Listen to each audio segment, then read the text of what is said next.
Siapa yang umpat sidin ini bayar 2.500.000 seikung dan wajib dibaptis, dimandii. Dimandii kenana, dimandii sidin. Bilanya sudah dimandii sidin itu artinya selamat sudah, dapat kunci surga bahasanya, pecang masuk surga, aman dari siksa api neraka, aman dari murkanya Allah Ta'ala. Bayar 2.500.000 ini terjadi.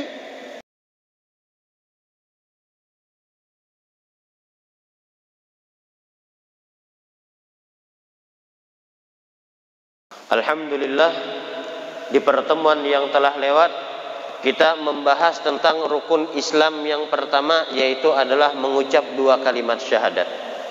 Yang mana semalam apabila seseorang, walaupun orang tersebut melakukan sholat, melakukan puasa, melakukan haji, membayar zakat, tetapi inya kada pernah mengucap 2 kalimat syahadat, maka seluruh amal ibadahnya tersebut sia-sia belaka, kada ada gunanya. Tetapi Allah Ta'ala balas daripada kebaikan-kebaikannya. Misal orang tersebut inya kada pernah mengucap 2 kalimat syahadat, atau dalam kurung non muslim atau orang kafir, kada pernah hanya mengucap 2 kalimat syahadat, tapi orang ini ketujuh bersedekah, orang ini ketujuh puasa, orang ini ketujuh ini dan yang lain sebagainya daripada amal ibadah, maka Allah Ta'ala balas kebaikan-kebaikannya tersebut di alam dunia. Makanya kita lihat orang-orang Cina yang inya ketujuh bersedekah tambah sugih. Kenapa? Karena Allah Ta'ala balas inya di alam di dunia, di alam dunia aja. Tapi alam akhirat inya diadab oleh Allah Subhanahu wa Ta'ala. Kenapa? Karena inya kada beriman lawan Allah Subhanahu wa Ta'ala. Tapi kita orang yang beriman kepada Allah Ta'ala, orang yang muslim, inya beramal ibadah, ditulis pahalanya oleh Allah Subhanahu wa Ta'ala dan dibalas di alam dunia. Cuma sebagian aja balasannya. Balasan sebagian di alam dunia, cuma karena di akhirat berlipat-lipat ganda. Ini kita orang yang muslim. Karena itu semalam mengucap 2 kalimat syahadat itu syarat. Wa nutqu bisyahadataini i'tubira li sihhatil imani mimman qaddara. Dalam Zubat disebutkan mengucap 2 kalimat syahadat itu baru wa nutqu bisyahadataini i'tubira li sihhatil imani mimman qaddara. Mengucap 2 kalimat syahadat itu syarat daripada orang yang menganut agama Islam, memeluk agama Islam, kecuali inya kada mampu mengucap 2 kalimat tersebut. Di antara kada mampu semalam, apabila orang ini mengucap 2 kalimat syahadat diancam, misal, ayo ikam bila mengucap 2 kalimat syahadat atau bila ikam masuk ke agama Islam, kubunuh anak ikam. Dan orang yang mengancam ini memang kawainya membunuh, memang mampu. Maka wajar orang tadi kada kau mengucap 2 kalimat syahadat. Atau ujar orang tadi, ikam bila masuk ke dalam agama Islam, ku tembak atau ku bom rumah ikam. Makanya kada wani mengucap 2 kalimat syahadat gara-gara kada mampu tadi. Bilanya masuk Islam bakalan mati atau bakalan kena bom. Maka ini uzur namanya. Tapi dalam hatinya inya yakin bahwasanya Allah Ta'ala Tuhan yang Maha Esa, dan bahwasanya baginda Rasulullah SAW adalah utusan Allah. Selama inya yakin, maka orang tersebut kada masalah. Tapi kalau nya kayak kita lempeng-lempeng aja mengucap asyhadu alla ilaha illallah wa asyhadu anna muhammadar rasulullah, kada ada yang sarik. Kita mengucap benyaring bahasanya, kada ada yang sarik juga. Maka wajib bagi yang kayak kita ini, yang merdeka ini, mengucap 2 kalimat syahadat. Itu yang semalam rukun Islam yang pertama, yaitu adalah mengucap 2 kalimat syahadat. Atsani, yang kedua daripada rukun Islam, yaitu adalah as-shalah. Salat. Salat, apa itu salat? Salat dalam bahasa Arab yaitu adalah ad-du'a. Salat dalam bahasa Arab artinya doa. Kita lihat dari gawian kita sembahyang, itu isinya doa aja seberataan. Dari takbiratul ihram, sampai salam isinya doa aja. Bahkan misal orang tadinya kada sembahyang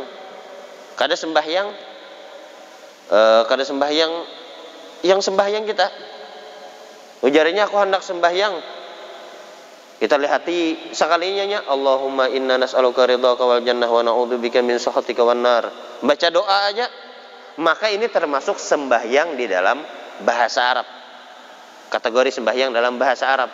Cuma kada masuk kategori dalam istilah syariah.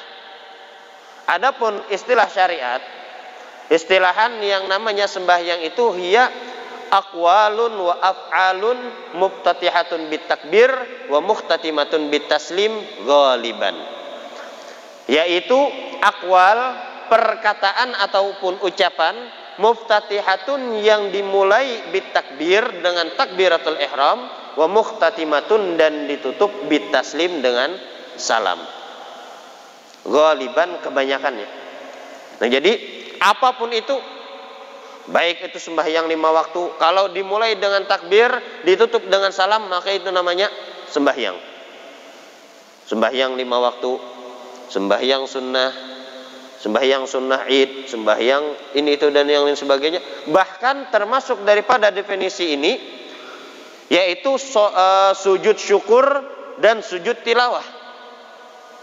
Jadi orang yang sujud tilawah maka harus baginya melengkapi syarat-syarat sembahyang. Di antaranya syarat sembahyang harus dalam keadaan suci. Syarat sembahyang di antaranya harus menghadap kiblat. Jadi orang yang sujud tilawah misal kita mendengari orang mengaji sampai ayat tilawah, sampai di tempat yang disunahkan kita sujud tilawah. Misal kayak surah As-Sajdah, wa hum la yastakbirun, Allahu Akbar, sujud tilawah. Sunnah kita sujud tilawah. Dan sunnah sujud tilawah ini lebih afdal sujud kita daripada kita membaca tasbih. Seandainya koler kita membaca menggawi sujud tilawah, ujar kita baca tasbih aja, subhanallah alhamdulillah wa la ilaha illallah Allahu Akbar 3 kali. Subhanallah alhamdulillah wa la ilaha illallah akbar, subhanallah alhamdulillah wa la ilaha illallah akbar. Dapat aja, artinya gugur kesunahan, cuma lebih afdal lagi kalaunya kita sujud tilawah. Misal sampai membaca surah Iqra bismi rabbikal ladzi khalaq, khalaqal insana min 'alaq sampai akhir ayat. Itu akhir ayat itu fasjud waqtarib. Nah, di situ disunnahkan sujud tilawah. Allahu Akbar, sujud tilawah. Apa caranya sujud tilawah? Kalau kita di luar sembahyang, maka pertama-tama kita hadap kiblat. Hadap kiblat dan angkat takbir Allahu Akbar, dalam hati kita berniat sengaja aku sujud tilawah karena Allah Ta'ala. Langsung sujud. Takbirnya terserah hendak dalam keadaan berdiri atau dalam keadaan berduduk. Hanya sujud Allahu Akbar. Kada hafal bacaannya, baca subhanallah. Kada hafal subhanallah, berdiam. Hanya bangun Allahu Akbar, assalamualaikum warahmatullah, assalamualaikum warahmatullah. Ini kalau di luar sembahyang. Ini namanya sujud tilawah. Maka wajib kita memakai syarat-syarat sembahyang. Kenapa? Karena sujud tilawah ini dikategorikan sembahyang juga. Yang kedua, sujud syukur. Nah, sujud syukur ini yang banyak orang tersalah. Kenapa? Karena kada pernah belajar. Sujud syukur itu disunnahkan sujud syukur bagi orang yang mendapat rezeki bakal kajutan, dapat rezeki yang mendapat nikmat yang kada disangka-sangkanya, sunnah baginya sujud syukur. Atau terlepas dari bahaya, atau terlepas dari musibah, sunnah baginya sujud syukur. Dan disunnahkan juga sujud syukur di hadapan orang yang maksiat. Kenapa? Karena orang yang maksiat itu diberikan musibah oleh Allah Ta'ala, diberikan bala ke sininya. Balanya apa? Ianya menggawi maksiat tadi. Sunnah kita sujud syukur di hadapan dia. Kenapa? Karena kita terlepas daripada gawian maksiat tadi. Misal lagi berjalan Cuma kita dalam keadaan berwudu, dalam keadaan menutup aurat. Lalu sekalinya kita melihat ada orang berjudi. Sunnah kita sujud syukur. Kenapa? Karena lepas dari gawian orang-orang tersebut. Atau melihat orang mabuk-mabukan. Sunnah kita sujud syukur. Jadi sujud syukur itu disunnahkan ketika mendapat nikmat dan terhindar dari musibah. Sunnah hukumnya. Nah, sujud syukur tata caranya sama dengan sujud tilawah tadi. Kada asal sembarang sujud. Dapat uang kaget misal 100 juta. Alhamdulillah ya Allah, sujud. Orangnya aurat terbuka. Menghadap kada tahu kemana. Kada dalam keadaan suci ya pulang. Jadi syarat-syarat sembahyang wajib dipakai di dalam syarat-syarat sujud syukur. Kalau kita hendak sujud syukur, bujur-bujur. Aku nih suci kada? Oh suci. Auratku ada yang terbuka kada? Kalau yang ada yang terbuka, tutupi dulu. Setelah itu hadap kiblat. Allah, sengaja aku sujud syukur karena Allah Ta'ala. Allahu Akbar. Hanya sujud Allahu Akbar. Tuntuk sujud, Assalamualaikum warahmatullahi wabarakatuh. Allah Akbar, bangun, Assalamualaikum warahmatullahi wabarakatuh. Assalamualaikum warahmatullahi wabarakatuh. Itu sujud syukur yang benar sesuai ajaran agama Islam. Kalau kita sujud, Alhamdulillah ya Allah, langsung sujud, kedepas, gawiannya tersalah. Makanya akan disebutkan di dalam Zubat semalam kita bahas apa? Wa kullu man bighairi ilmin ya'malu a'maluhu mardudatun la tuqbalu. Setiap orang yang beramal tapi nya kada bisi ilmu, hendak sujud syukur tapi kada ada ilmunya, kada pernah belajar sujud syukur siapa tata caranya. Melihat di TV aja, melihat orang dapat rezeki, mendapat nikmat langsung sujud syukur, diumpati cetak gol, langsung sujud, paha terbuka, menghadap kada tahu kemana. Nah jadi sujud syukur ada tata caranya. Jadi kita beribadah kepada Allah Subhanahu wa taala, mendekatkan diri kita kepada Allah taala itu ada tata cara yang disusun oleh para ulama sudah. Yang mana para ulama tadi mereka mengambil daripada hadisnya Rasulullah atau daripada ayat Al-Qur'an. Jangan sekehendak akal kita. Kada kawa. Karena para ulama itu mereka makam mujtahid yang berijtihad di jalan Allah. Berijtihad makam ijtihad. Orang yang mujtahid harus melengkapi syarat-syaratnya. Di antaranya harus ahli ini, ahli ini, ahli ini, ahli ilmu ini, ahli ilmu ini. Faham ilmu ini, faham ilmu ini. Kalau kita jauh daripada orang mujtahid. Jauh kayak kita nih muqallid namanya. Muqallid yaitu adalah orang yang bepingkut bahasanya beumpat lawan mujtahid tadi. Imam Syafi'i mujtahid. Jadi kita mau umpat lawan Imam Syafi'i. Imam Malik mujtahid. Yang mau umpat Imam Malik, umpat Imam Malik. Apa pendapat Imam Syafi'i, berarti itu yang kita pakai. Apa yang pendapat Imam Malik, itu yang kita pakai. Dan boleh kita mau umpat pendapat Imam Malik, boleh kita umpat pendapat Imam Abu Hanifah, boleh umpat pendapat Imam Ahmad bin Hambal. Cuma dengan sesuai pendapat mereka tadi. Jangan diambil yang nyamannya aja. Beribadah hendak yang nyamannya aja.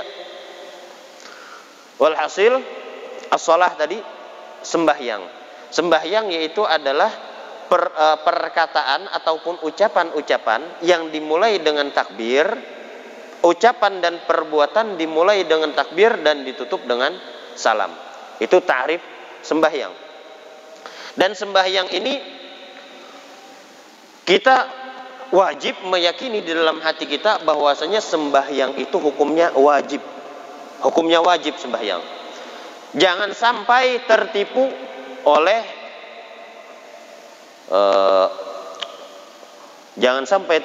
oleh orang yang mengaku-ngaku dirinya dekat dengan Allah Ta'ala. Atau jangan sampai tertipu dengan seseorang yang kita lihat ada mempunyai sesuatu yang menyalahi adat. Jangan sampai tertipu. Kadang Sidin tu wali Allah Ta'ala, wajar aja Sidin kena sembahyang. Sidin tu sembahyangnya di Mekah, Sidin sembahyangnya di anu. Waktu Mekah lawan waktu Indonesia belain, Pak. 4 jam bedanya. Bilanya Sidin di Indonesia, wajib sembahyang di Indonesia. Misal Jumat, Sidin jar sembahyang Jumat di Mekah. Makanya kada sembahyang Jumat lagi wadah kita. Dibunguli Sidin. Amun sembahyang Sidin. Jadi hati-hati. Jangan sampai tertipu dengan orang-orang yang mengatasnamakan agama. Pokoknya biar siapapun yang namanya sembahyang, hukumnya wajib. Jangan sampai terumpat aliran orang yang berijazah sembahyang. Dan ini banyak terjadi di pedalaman-pedalaman. Kalaunya di tengah-tengah kota ini mungkin inya kedewani betampai. Mungkin kedewani. Tapi kalau yang di pinggiran-pinggiran kota banyak. Dan ini terjadi.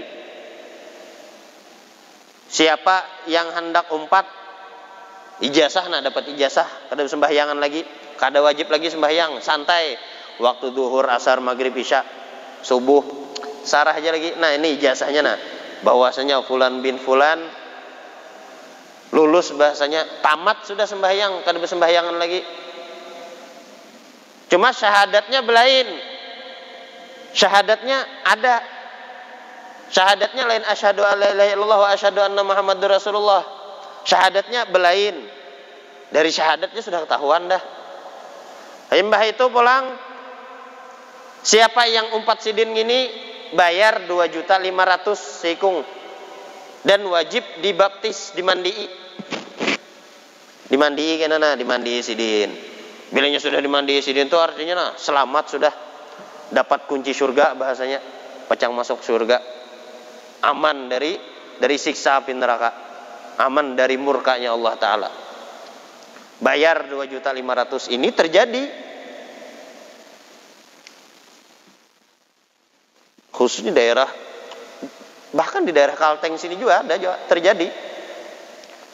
Jadi kawan ulun ada berkisah. Kawan ulun ini orang pembuang hulu sana. Dan Sidin ini biasa ketujuh masuk ke pedalaman-pedalaman. Setiap minggu itu masuk ke pedalaman-pedalaman. Bahkan ujar Sidin kadang berjumat itu di daerah-daerah itu kadang 9 orangnya, 4, 3, 12. Kada sampai banyak kayak wadah kita nih, kada sedikit orangnya.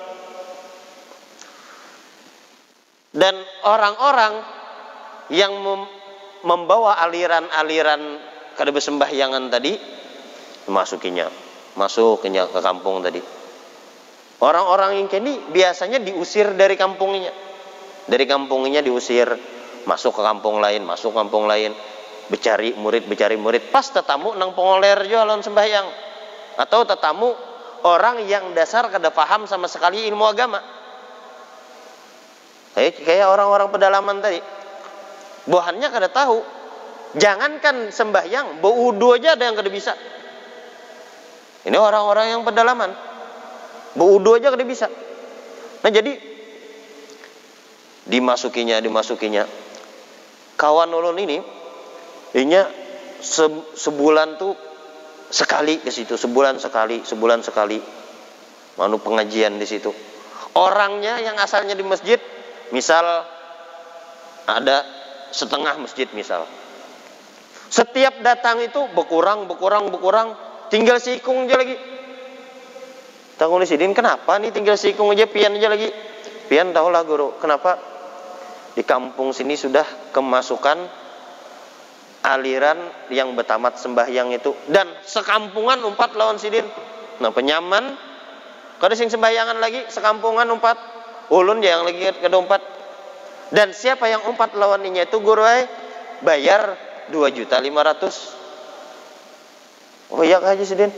Ini namanya kada pintar namanya Sidin. Disuruh bayar hakun. Sedangkan pengajian sidin datang jauh-jauh datang. Kalupang minta ayo buan pian bila nyompat pengajian lon ulun bayar sekian. Kadada bahkan gratis. Gratis kadang sidin ada membawa sesuatu gasin diberikan gasin jamaah. Malah ditinggalkan. Kada pintar namanya sidin. Maka dihubungi sidin buhan ke pemerintahan. Waktu itu ada para kelon pemerintah dihubungi, diselidiki orang tadi, merasa diselidiki sudah oleh pemerintahan, lalu akhirnya kabur dari kampung tadi. Dan akhirnya alhamdulillah terbulik lagi. Yang asalnya kada bersembahyangan tadi, alhamdulillah diberi taufik hidayah lagi supaya menggawi sembahyang. Nah, jadi walhasil intinya sembahyang 5 waktu ini hukumnya wajib bagi orang yang balik berakal. Bagi yang balik berakal dan selama ruhnya masih dikandung jasad, wajib. Kiapapun kada ada alasan meninggalkan sembahyang. Bilanya hendak meninggalkan sembahyang, tinggal pilih jadi orang gila atau jadi mayat. Itu aja. Selama akal kita masih ada, wajib kita sembahyang. Atau selama ruh masih dikandung badan kita, wajib sembahyang. Kada boleh meninggalkan sembahyang sama sekali. Dalam keadaan garing kah, tetap diwajibkan sembahyang. Kadangkala sembahyang berdiri disuruh sembahyang berduduk. Kadangkala sembahyang berduduk disuruh sembahyang behereng tuh. Behereng tuh kayak posisi kita di dalam kubur. Kadangkala behereng berabah. Berabah nih kadangkala juga bergerak-gerak kepala pakai isyarat mata. Isyarat mata kadangkala juga pakai hati. Hati kadangkala juga kuburakan aja sudah lagi. Meninggal sudah orang itu. Ini jadi sembahyang ini fardu sudah. Hukumnya wajib, kadangkala ditolak-tolak. Atau ada orang ujar sidin sembahyang tuh hakikatnya yang penting ingat. Hakikatnya yang penting ingat. Apa tuh? Waqimus sholata lidzikri ujar sidin. Dirikanlah sembahyang supaya ingat lawan aku. Jadi hakikatnya yang penting ingat. Amunnya sembahyang ujar sidin ruku, i'tidal, sujud, meluasi luang burit aja misal. Cuma kada ingat lawan Allah Ta'ala percuma aja jar. Yang penting ingat lawan Allah Ta'ala walaupun kada menggawi. Yang penting ingat sudah sebelum sembahyang sudah sembahyang. Nah ini salah juga, sesat juga. Jangan kisah bepan dari hakikat kita. Kita sebagai manusia syariat yang kelihatan ya Pak, pian sembahyang ada. Bilanya pian sembahyang, selamat pian. Bilanya kada sembahyang, syariat kita benarkan. Kenapa? Karena kita manusia ini disuruh syariat. Adapun hakikat itu kayaknya diberi oleh Allah Subhanahu wa taala kalau kita sudah mendalami syariat. Kadang kesalahan kita sebagai orang awam, kesalahan kita belum belajar masalah syariat lalu aja masuk ke dalam hakikat. Makanya ini yang bisa menyesatkan orang tersebut. Kenapa? Karena ini kada ada pondasinya, kada ada apa? Kalau dalam bangunan itu pondasi kada ada dasarnya. Jadi bukan yang menyalahkan ilmu hakikat, kada. Orang hendak belajar ilmu hakikat silahkan, tapi pelajari dulu ilmu syariat. Syariat, hakikat dan tariqah itu sesuatu yang wajib, harus stabil. Jadi sembahyang wajib ya sembahyang. Di dalam Al-Qur'an Allah Subhanahu wa taala menyuruh wa aqimus shalah wa atuz zakat, dirikan sembahyang ujar Allah taala. Dalam hadis Rasulullah sallallahu alaihi wasallam apa ujar Rasulullah dalam hadis umirtu an uqatilan nas hatta yashhadu an la ilaha illallah wa anna muhammadar rasulullah wa yuqimus shalah, dan mendirikan sembahyang. Al-hadis. Jadi di dalam Al-Qur'an sudah jelas ada ayatnya. Di dalam hadis ada ayatnya. Masih aja menangkar, yang penting ingat kada pakai. Kada pakai yang penting ingat itu. Yang kita pakai gawian orang tadi ruku, i'tidal, sujud. Itu Itu yang bujur. Bahkan disebutkan dalam salah satu kitab, man za'ama anna man shara waliyan wa wasala ila al-haqiqah saqatat anhu hukmu syar'iyyati fa huwa dhalun mudillun mulhid. Siapa yang menyangka, biar sidin, siapa yang menyangka, ini orang yang menyangka, apalagi mengaku-ngaku, siapa yang menyangka anna man shara waliyan, bahwasanya orang yang sudah jadi wali, saqatat anhu hukmu syar'iyyah, gugur daripada orang yang jadi wali tersebut hukum syariat. Artinya kada wajib lagi hukum syariat. Sembahyang 5 waktu kada wajib, puasa bulan Ramadan kada wajib, bayar zakat kada wajib, tulang haji kada wajib, dan yang lain sebagainya kada wajib. Kada ada hukum lagi kesisirin. Ini hanya menyangka. Saqatat anhu hukmu syariat fa huwa dhalun mudillun. Maka orang tersebut adalah orang yang sesat, menyesatkan orang lain, dan mulhid. Mulhid itu mengingkari dengan Allah Subhanahu wa taala. Jadi hati-hati gitu. Kalau kita melihat orang kada sembahyang, sidin itu wali, wajar aja kada sembahyang. Lain wali sidin itu. Nyata sudah. Hati-hati. Kenapa? Nabi, pimpinan para nabi dan para rasul sidin sembahyang. Ujar Rasulullah apa? Ya Bilal, arif ini bis salat. Rasulullah itu apabila sudah banyak dah cobaan, ujian yang ditimpa kepada Rasulullah, ujar Rasulullah, ya Bilal, wahai Bilal, arif ini bis salat, hibur aku dengan sembahyang. Dirikan sembahyang, iqamat, ayo sembahyang. Rasulullah sembahyang, ketujuh Rasulullah di sembahyang. Ini Rasulullah bahkan diriwayatkan sampai bangkang bagi sidin sembahyang. Ujar Sayyidatuna Aisyah, wahai Rasulullah, pian ini diampuni sudah dosa-dosa pian yang terdahulu dan yang akan datang. Kenapa pian masih aja lagi sembahyang sampai bangkang batis? Ujar Rasulullah, afala akuna abdan syakura. Kada bolehkah aku menjadi hamba yang bersyukur? Ujar Rasulullah, mensyukuri nikmat-nikmat Allah.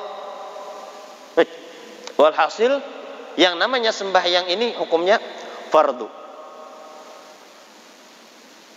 Insya sudah. Mudah-mudahan kita semua diberikan taufik dan hidayah oleh Allah Subhanahu wa taala untuk melakukan perbuatan taat yang diridai oleh Allah Subhanahu wa taala, dan mudah-mudahan Allah Subhanahu wa taala memberikan rezeki yang halal lagi berkah dan melimpah kepada kita, dan mudah-mudahan Allah Subhanahu wa taala mengumpulkan kita bersama orang-orang yang salihin. Kita semua dijadikan hamba-hamba yang salihin, yang istiqamah, yang selalu bertaubat kepada Allah Subhanahu wa taala, dan mudah-mudahan Allah Subhanahu wa taala mematikan kita semua dalam keadaan husnul khatimah ma'al afiyah, dan masuk surga firdaus bighairi hisab ala hadiniyah wa ala kulli man bihi salafun salihun wa ila hadratin nabi Muhammadin sallallahu alaihi wasallam. Al-Fatihah.